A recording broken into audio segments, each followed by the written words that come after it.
Guys, how are you all. आशा करता हूँ अच्छे होंगे। चलो आज हम लोग देखेंगे CSS इमेज रिफ्लेक्शन। अब बात हो रही है इमेज रिफ्लेक्शन क्या होता है बेसिकली, जैसे कि आप एग्जांपल में यहाँ पे देख सकते हो, क्या एक उल्लू और के साथ पेड़ में है, जो कि क्या है, इसी का रिफ्लेक्ट वर्जन है इस साइड में, आप देख सकते हो, है ना। तो ये रिफ्लेक्शन वाली चीज़ें आप क्रिएट कैसे करते हो, ये चीज़ हम देखेंगे। करना कुछ नहीं है, सबसे पहले आप ये समझ लो रिफ्लेक्शन होता कैसे है। इसके लिए क्या होता है, बॉक्स रिफ्लेक्ट नाम की प्रॉपर्टी होती है और इसमें वैल्यूज़ क्या आती हैं, बिलो आता है, अबव आता है, लेफ्ट होता है, राइट होता है। यानी कि आप दाएं बाएं चारों तरफ से आप ये चीज़ कर सकते हो, ठीक है। आगे अगर आप देखोगे तो इसको यूज़ कैसे करना है, सिंपल सा फंडा है। जब आप इसे रन करोगे तो इसमें क्या मिलेगा, वेबकिट बॉक्स रिफ्लेक्ट बिलो। अब अगर आपने बिलो कर दिया तो वो नीचे की तरफ आएगा, अगर आपने अबव या फिर लेफ़्ट राइट किया तो वो लेफ़्ट राइट या फिर ऊपर की तरफ आएगा, ठीक है। इसको हम चेक करने के लिए यहाँ पे आ सकते हैं। देखो यहाँ पे है। अब यहाँ पे अगर आप आओगे तो यहाँ पे क्या है, बिलो। बिलो का मतलब आप देखोगे तो इसका जो रिफ्लेक्शन है वो नीचे की तरफ है। देखो यहाँ से छूट जा रहा है। अगर आप इसका फॉन्ट साइज़ कम करोगे, सपोज दैट मैं यूँ ही करके दिखा दे रहा हूँ आपको, 100% और कम कर देता 90%। देखो ये नीचे रिफ्लेक्ट होता हुआ दिख रहा है ना। अगर मैं और कम कर दूंगा तो आपको दिखेगा और अच्छे से। देखो ये देखो दिख रहा है। तो बेसिकली इस प्रकार से आप कर सकते हो। अगर मैंने बिलो कर दिया तो ये नीचे की तरफ होगा, और यही अगर मैं बिलो की जगह पे क्या करूँ, अबव कर दूँ, तो ये क्या होगा, ऊपर की तरफ होगा। और मैं इसे रन करूँ, देखो ये ऊपर की तरफ चला गया। ऐसे ही मैं लेफ़्ट या फिर राइट दूंगा तो क्या होगा, वो लेफ़्ट या फिर राइट की तरफ आएगा। देखो मैंने क्या किया, RIGST राइट, ठीक है। मैंने राइट लिख के एंटर किया, देखो ये राइट की तरफ आ गया। तो इस प्रकार से आप तमाम वेज में इसको कर सकते हो, ठीक है। चलो आगे देखते हैं। तो बेसिकली रिफ्लेक्शन वगैरह से क्या होता है, आपकी जो वेबसाइट है उसका एक कह लो और अहम हिस्सा रोल प्ले करता है, जिससे क्या होता है आपकी वेबसाइट और तगड़ी और ख़तरनाक लगती है, देखने में अच्छा लगता है, ठीक है। देखो इसी प्रकार से अगर आप चाहो तो इसमें और भी चीज़ें ऐड कर सकते हो। जैसे कि अगर आप कहोगे तो इमेज के अंदर क्या कर सकते हो, आप ये ऐड कर सकते हो कि वो 20 पिक्सल हट करो, यानी कि पहली वाली पोजीशन से थोड़ा सा दूर हो। एग्जाम्पल के तौर पे आप इसे ले सकते हो। एक चीज़ और है, आप चाहो तो CSS के अंदर ग्रेडियंट्स ऐड कर सकते हो। ग्रेडियंट का मतलब क्या होता है, एक आपने पढ़ रखा है लीनियर ग्रेडियंट नाम का कॉन्सेप्ट, वही वाली ग्रेडियंट की मैं बात कर रहा हूँ, उसे आप ऐड कर सकते हो। कैसे कर सकते हो इसको भी आप देख सकते हो। फर्स्ट ऑफ ऑल हम इसे देखते हैं। करना क्या है, सिंपल से अगर आप नोटिस करोगे तो ये उससे कितना दूर हो रहा है ये चीज़ मैटर कर रहा है। तो मैं बिलो नहीं करूँगा, मैं पहले राइट करूँगा, RIGST राइट। राइट साइड में मुझे 20 पिक्सल्स की गैप में दे दूँ। ये देखो 20 में आया। अगर मैं इसकी वैल्यू बढ़ा दूँ 20 से, क्या कर दूँ मैं, अगर 40 या फिर कुछ और कर दूँ तो ये और दूरी पे चला जाए। देखो दूरी पे गया ना। तो बेसिकली ये सेट करके आप क्या कर सकते हो, उसे और बेटर बना सकते हो, ठीक है। एंड एक चीज़ और देखो, इमेज रिफ्लेक्शन सबसे पहले तो बिलो हटाओ और बिलो की जगह पर राइट करो ताकि आपको दिखे, ठीक है।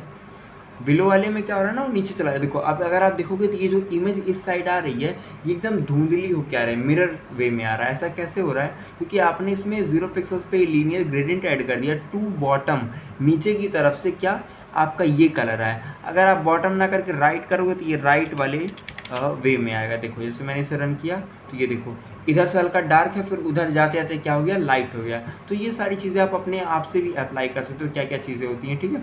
इसी प्रकार से नेक्स्ट चीज़ हम लोग देखते हैं जिसका नाम है ऑब्जेक्ट फिट की प्रॉपर्टी। अब ये बेसिकली करता है क्या, कोई भी इमेज अगर आप लोगे तो जब तक वो परफेक्टली आपके विंडो आपके स्क्रीन पे फिट नहीं होगा तब तक वो अच्छा नहीं लगेगा, है कि नहीं। तो अगर जैसे मान लो ये पेरिस का एक इमेज है ना, तो ये अच्छी लग रही है, तो इसका 200 बाई इतने का पिक्सल। लेकिन अगर यही मैं दबा दूँ इस प्रकार से, देखो ये स्ट्रेच हो गई है तो ये भद्दी सी लग रही है ना। तो बेसिकली ये चीज़ मैटर करती है कि वो कैसे अच्छा लगेगा या फिर नहीं लगेगा। इसमें फिल होता है, कंटेन होता है, कवर होता है और नन होता है। कवर की अगर आप बात करो तो लिखा है ना, if we use object fit में cover then image keeps aspect ratio in the given dimension, यानी कि जो भी आपने डायमेंशन दे रखा होगा उसी के हिसाब से वो अपना कवर कर लेगा एरिया, ठीक है। बेसिकली इसको करने के लिए क्या लिखना, ऑब्जेक्ट फिट और उसके अंदर कवर, जैसे कि नॉर्मल इमेज वगैरह वही सब कुछ पुराना कोड ही है, ठीक है। इसी प्रकार से क्या ऑब्जेक्ट फिट कंटेन, कंटेन क्या करता है, ये बेसिकली जितना अपना हाइट विड्थ एलिमेंट होगा उतना ये कंटेन करेगा। बात सही है, ठीक है। देखो आगे क्या है, इसको यूज़ करने के लिए ऑब्जेक्ट फिट लिखना और कंटेन लिख देना, बात खत्म, ये कंटेन कर लेगा। उसी प्रकार से आप क्या कर सकते हो, using object fit fill property. अब फिल क्या करता है, बेसिकली आपने जो भी हाइट और विड्थ दिया होगा उसमें उसे फिल कर देगा। अब ये फ़र्क नहीं पड़ता आपकी इमेज अच्छी लगेगी या फिर बुरी लगेगी। जैसे एग्जांपल देखो, विड्थ 200 है हाइट 300 है, मैंने ऑब्जेक्ट फिट कर दिया फिल। अब फिल करने से क्या होगा, ये ऑटोमेटिक उसमें फिल कर दिया भरपूर रूप से, जितना हाइट है जितना विड्थ है। नन करने से क्या होगा, अपने डिफ़ॉल्ट प्रॉपर्टी में आ जाएगा, चाहे वो जैसा हो। स्केल डाउन करने से क्या होता है, ये ना नन के बराबर होता है और ना ही कंटेन के। इसमें होता क्या है बेसिकली, आपकी इमेज जो भी थी जैसी भी थी, मान लो मेरी इमेज पहले क्या थी 600 बाई 300 की थी, तो ये भी उतना ही रहेगा, लेकिन आपकी हाइट विड्थ के अनुसार। जैसे मैंने कहा 200 इसकी विड्थ है, तो 200 विड्थ में ही और 300 हाइट के अंदर ही इसे एडजस्ट करा देगा। समझ में आ रहा है? और भी एग्जाम्पल्स वगैरह आप देख सकते हो, देखो ऐसे तमाम एग्जाम्पल्स आपको देखने को अगर आप देखोगे तो मिल जाएंगे। ठीक है, यहाँ पर भी आप उसी को एग्जाम्पल एक वे में देख सकते हो, सारे को एक साथ। ठीक है, तो बेसिकली यही सारी चीज़ें हैं। आप इसके और रेफरेंसेस के लिए WC स्कूल्स का एग्जांपल ले सकते हो, क्योंकि CSS और HTML के लिए मैं रिकमेंड करूँगा, बहुत अच्छी साइट है। बाकी अदर लैंग्वेजेस के लिए उतनी अच्छी नहीं है, लेकिन CSS और HTML के लिए अच्छी साइट है। ठीक है, देखो fill, contain, cover and scale down का एक एग्जाम्पल अगर आप लोगे तो ये क्या है, नो ऑब्जेक्ट फिट, ये ऑब्जेक्ट फिट नहीं है, और ये क्या है, डिफ़ॉल्ट की प्रॉपर्टी है। और अगर मैंने क्या कर दिया, कंटेन कर दिया, देखो ये अपना एरिया कंटेन कर रहा है। कवर करने पे क्या हो रहा है, वो पूरा एरिया जितना आपने दे रखा है वो पूरा कवर कर लेगा। स्केल डाउन क्या करेगा, जो भी आपका इमेज का साइज होगा उसी के हिसाब से ही आपका क्या कर देगा, स्केल डाउन कर देगा।